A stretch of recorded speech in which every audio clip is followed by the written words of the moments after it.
Fernando, Conceição, Rui e Margarida dão voz à doença, às dificuldades e à vida que escolheram agarrar.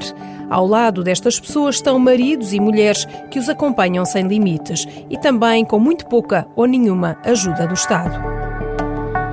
Há 12 anos que a vida de Fernando Azevedo mudou. Encontramo-lo num debate sobre a vida e a eutanásia, cabelo e bigode pintados de branco pela vida, sentado numa cadeira de rodas onde o corpo já muito pouco mexe, corado e visivelmente bem disposto, com sentido de humor fácil, mesmo tendo de falar da ELA, a esclerose lateral amiotrófica. Explica como tudo começou. Quando me foi diagnosticada a doença, eu na altura ainda não fiquei assim muito preocupado, porque ainda trabalhei uns anos, porque não foi aquela doença que atacasse logo rapidamente, como acontece com algumas pessoas. Mas, mais tarde, quando comecei a deixar de trabalhar e comecei a ficar em casa, fui-me abaixo um bocado, achava-me um fardo, vamos falar assim. Eu não tinha condições de vida, era só trabalho para a minha família. A minha mulher doente cada vez mais, depois operações que teve a fazer e coisas do género. E eu, sem ter condições de vida, até condições monetárias. Eu, nessa altura, de facto, pensei em ir lá ter com a outra rapaziada. Pensou na morte, quis desistir, achava que não tinha mais para dar e para viver, tinha medo de sofrer. Suzel, a esposa, nem gosta de relembrar aqueles dias. Pediu muitas vezes a mim, ao miúdo, para queria morrer, deixou de comer. Eu, mais o miúdo, deixámos de comer também, porque ele não queria viver. E a gente disse, não comes, a gente também não come. E o miúdo deitou só ao pé dele, não saiu do pé dele. E disse, não comes, pai, eu também não como. E ele começou a comer, a ver que a gente estávamos a fazer mesmo porque não comíamos. E ele começou a ver que não podia ser. Até começou a ter força. Eu disse-lhe a ele, se ele desistisse, eu também desistia. O miúdo às vezes, são os parvos, estão de coisa. Eu assim, não, se ele desistir eu também desisto, porque a minha vida é com meus filhos e com ele. Não me estava a ver viver sem ele. Foi aí que Fernando encontrou um novo sentido para a vida. Sinceramente, só pensei neles, porque eu não tinha o direito de lhes estar a fazer mal. Não tinha esse direito. Eu fazer mal a mim era problema meu. Agora estar a fazer mal aos outros eu não posso, porque os outros não têm culpa disso. Depois da família surgiu uma outra missão, ajudar os que sofrem da mesma doença e juntar-se ao movimento Filhos Sem Voz. Hoje sente-se útil, a vida tem sentido, apesar das muitas pedras que encontra pelo caminho. Tem na mulher o braço direito, não trabalha para cuidar dele 24 horas por dia e confessa que teme o dia da reforma porque não desconta nem tem qualquer ajuda do Estado. Suspendeu a vida para tomar conta do homem com quem está casada há 32 anos e que conhece desde os 16. Dá o que pode e muitas vezes o que não pode. Até já rasgou os tendões dos braços. Fisicamente é preciso agarrá-lo com força, né? Eu agora já não consigo agarrá-lo em peso, mas na cama sou eu que o viro, sou eu que o puxo, com o braço esquerdo, o braço direito já está pior, mas agarrá-lo ao colo não. Mas meus filhos põem, tenho 2 filhos excepcionais que nos ajudam. Quando é para deitar, deitam. Fernando lamenta que exista falta de apoio financeiro às famílias, falta de cuidados de saúde, de reconhecimento dos cuidadores, motivos que, diz, levam muita gente a entrar em desespero e a querer desistir da vida. Conceição tem um filho com 14 anos, com deficiência profunda e totalmente dependente. Apesar das dificuldades diárias, não tem dúvidas de que o filho é feliz. Já ela vive no sufoco das contas, não trabalha, tem mais filhos e o marido tem ele também uma deficiência. O David é feliz. O David consegue ser mais feliz que eu. O David não tem uma máquina de calcular na cabeça como eu. Aí é que está a diferença. Eu acho que nós somos muito mais frustrados do que certas pessoas com deficiências como a do David. Conta-nos o que aconteceu com o filho, que agradece por estar vivo. A carrinha passou por um buraco e descolou uma placenta. O hematoma cresceu. O David ficou sem circulação de oxigênio para o cérebro, teve múltiplos AVCs, os órgãos já entraram em falência e teve que se fazer uma cesariana de emergência em que o David já nasceu sem batimentos cardíacos, não é? Portanto, o David nasceu morto e tudo o que vier daí para a frente é vida. Conceição sabe melhor do que ninguém que a tarefa é árdua e fica incomodada com movimentos sociais e políticos que abrem portas à morte. Diz que a vida não tem de ser perfeita e que há muita vida e felicidade para além desse estereótipo. Tem uma vontade bastante vincada e sabe o que quer. Ele simplesmente não tem a como verbalizar ou comunicar da mesma forma como nós comunicamos. É uma pessoa que ali está, apenas está condicionada. Atravessamos o rio até Almada. Chegamos ao escritório de Rui. Pai de 4 filhos, trabalha com a mulher.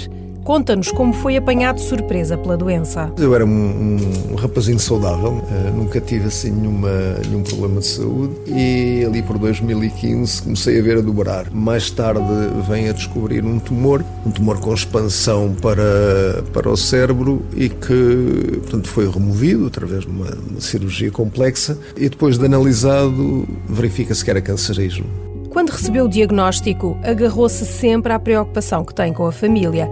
Viveu momentos muito difíceis. Por exemplo, a mim nunca me caiu o cabelo, mas a cara, o corpo, gritava todo, sangrava. E eu fazia julgamentos, não é? Naquelas circunstâncias, com a complacência dos magistrados, que sempre foram excepcionais. E, portanto, é aqui que se descobre também o coração das pessoas, é verdade. Nunca desejou a morte, mas recorda-se de decidir que queria viver. Eu, no sentido de vou-me suicidar ou quem me dera que houvesse a possibilidade de o fazer via médica, nunca tive. Eu lembro uma altura que eu disse, eu vou decidir, eu decido viver. Porque há aqui muito anímico. As pessoas são fora de série para nos apoiar, para nos dar força.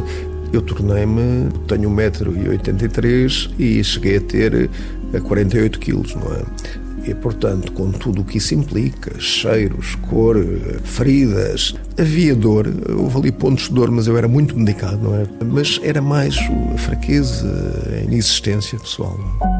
O suporte familiar e dos amigos foi muito grande, tinha de trabalhar para ajudar, não teve direito a qualquer subsídio, assim como a mulher que cuidou dele o tempo todo. Eu tenho muitos amigos que não me diziam que não nada, do género. Eu vi alturas, estou-me a recordar numa altura em que eu não me conseguia levantar. Tenho um caso de homicídio de um tipo que está fugido. Ele disse que se queria apresentar, eu combinei para ir buscá-lo, eu não conseguia conduzir, não tinha força, e tinha que levar para a judiciária, mas eu não conseguia conduzir. Pedi a um amigo meu, e ele foi comigo, fomos buscar o tipo, e depois fiz o julgamento. Trabalhar foi uma necessidade, mas também um estímulo que o fazia viver. Queria sentir-se útil e isso foi um dos motes para a vida. Eu sinto também que foi a minha necessidade de trabalhar que me deu bastante força. Esta lógica de utilidade é um bocado paradoxal, mas é entre a utilidade e a necessidade que me fez também mostrar que era necessário. Eu lembro-me de estar a fazer um julgamento com um balão de quimioterapia. E eu fiz o julgamento, lembro que no dia, foi um julgamento o dia todo. Quando acabamos o julgamento, saímos com dor de costas, de tensão. Eu lembro-me que estive ali o dia todo, de facto, e claro que eu quando saí de lá queria meditar, não é? Mas de facto aquilo faz-nos dizer, eu consegui. Todo o tratamento foi feito no Serviço Nacional de Saúde, do qual guarda boas recordações. Pessoas dedicadas e com um sorriso de esperança. Eles têm tempo na medida do caos que a coisa é, não é? E eles conseguem gerir de uma forma heroica, mas tentam fazer o possível. Não lhe vou dizer que estava ali um médico ao meu lado, a agarrar-me a mão o tempo todo, mas sempre que eu precisei, no âmbito da dor, no âmbito da oncologia, no âmbito do que fosse, eu tinha sempre alguém. Mais a sul, em Évora, encontramos Margarida Navalhinhas. É a mais nova dos casos que aqui damos a conhecer. Tem 29 anos, esclerose múltipla desde muito nova. Eu descobri aos 15 anos, porque tive uma dormência nas mãos, não conseguia escrever, não conseguia apertar os botões, foi de um momento para o outro. Tinha também muita dor de costas. Então os meus pais ligaram logo ao pediatra, o pediatra passou para o neurologista, fiz logo todos os exames, ou seja, ressonância magnética, e foi dito que de facto achavam que era esclerose múltipla. Sabe que é diferente, mas com o mesmo espaço na vida e na sociedade. E sentia muito o peso das limitações, sim, é verdade. No sentido de que eu fazendo muitos esforços, eu não consigo. Eu sou diferente dos outros. E até há bem pouco atrás eu achava que era igual e podia fazer tudo, mas não posso. E tenho que encarar isso como uma diferença, simplesmente. Não é positivo nem negativo, simplesmente eu sou diferente. E sim, olho o futuro, tenho que olhar o futuro conscientemente a pensar que Eu gostava muito de, sei lá, de fazer salto de paraquedas, ou gostava muito de fazer outras coisas mais que exigem mais do físico e da pessoa, mas se calhar eu não sou capaz. E se calhar é melhor optar por empregos dentro da minha área mais calmos. Sabe que a medicina está avançada e muito se tem evoluído. Os sintomas são atenuados, afasta-se a dor, mas não há cura. O caminho, não tem dúvidas, será sempre pela vida. Acho que nunca vou pensar na morte como uma solução. A solução é investir nos paliativos e investir no Sistema Nacional de Saúde. Essa é a solução. Nós precisamos de mais neurologistas, precisamos de ter consultas quando precisamos. Acho que a solução é, durante a vida, dar dignidade e cuidados de saúde às pessoas. Sim à vida. Sempre. Fernando vive feliz ao lado da mulher e dos filhos. Conceição adora o seu menino e faz tudo por ele. Rui já voltou a jogar futebol e descobriu novos prazeres na vida. Margarida procura emprego e só quer aproveitar a vida.